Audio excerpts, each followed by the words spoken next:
All right, let's jump right in. We are going deep inside the world of polarity therapy. Going to see what it's all about and, maybe more importantly, how it's actually taught. You know, the official training materials, they call it, and I'm quoting here, an exciting new paradigm of energy healing and a full holistic healthcare system. Wow. I mean, those are some pretty big words, right? So what's really behind all that? Well, it all comes down to this one single question. I mean, this is the idea that the entire therapy is built on. The premise is, what if the key to good health is all about the flow and balance of this invisible energy inside and around our bodies? So to really get it, we're going to do something kind of cool. We're going to peek inside the official training curriculum itself. We're going to see exactly how practitioners learn this stuff, from the very beginning. Okay, so first things first.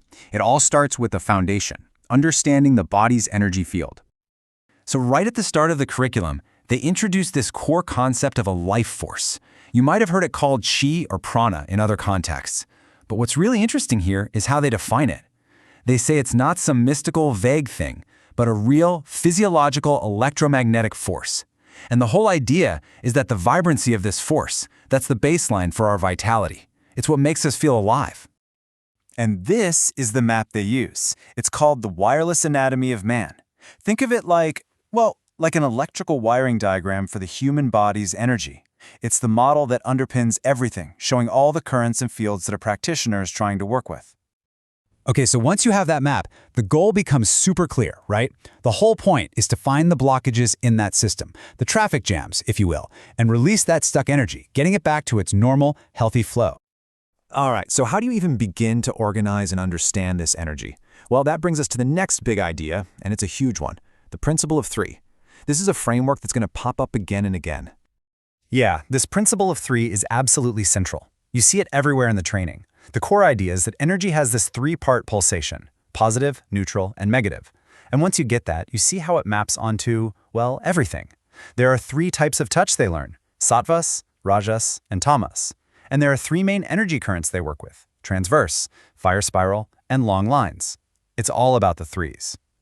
Okay, that's enough theory for a minute. Let's see how this all actually gets put into practice. We're shifting from the what to the how, looking at the actual hands-on protocol that every student has to learn. So the training really centers on this core protocol they call the general session.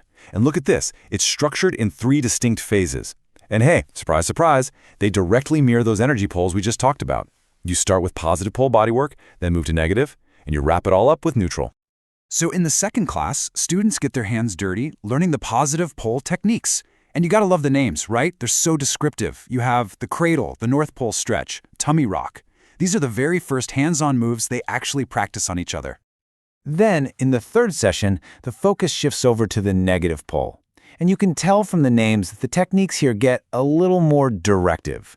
You've got things like lean and pull, toe pulls, knuckle rubs. You can see how they're building out the next piece of the whole sequence. And finally, to wrap up the sequence, the fourth session covers the neutral pole techniques. Just like the name suggests, these moves are all about integrating everything that came before. They're meant to restore balance, using moves like the collarbone solar plexus rock to bring the whole session to a close. So, you've learned all these separate pieces, the positive, the negative, the neutral. What happens when you put it all together? That brings us to the full session experience and what it's supposed to feel like. And here's another really key visual from the training materials. It's this 5-stage energy process. This is basically the journey that a client is intended to go on during a complete session. So let's walk through these steps. The whole journey is meant to start with activation. You're waking the energy up. Now, that can actually lead to a period where they call chaos, which makes sense, right? You're stirring things up, disturbing blockages, but then that's followed by circulation as the energy finally starts to flow freely. From there, it moves into integration, where things settle down, and then the final goal, a state of peace. That's the perfect arc of a session, according to the curriculum. And it all builds to this. The fifth and final class is the big finale. After learning all the theory and practicing each piece of the puzzle separately, the students have to put it all together. Their final test is to perform one complete 90-minute session from start to finish. So after this peek inside the curriculum, we're left with a question. And what's cool is, this is a question taken right from one of the first discussion prompts that students get.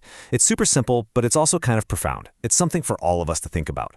What does energy actually feel like to you?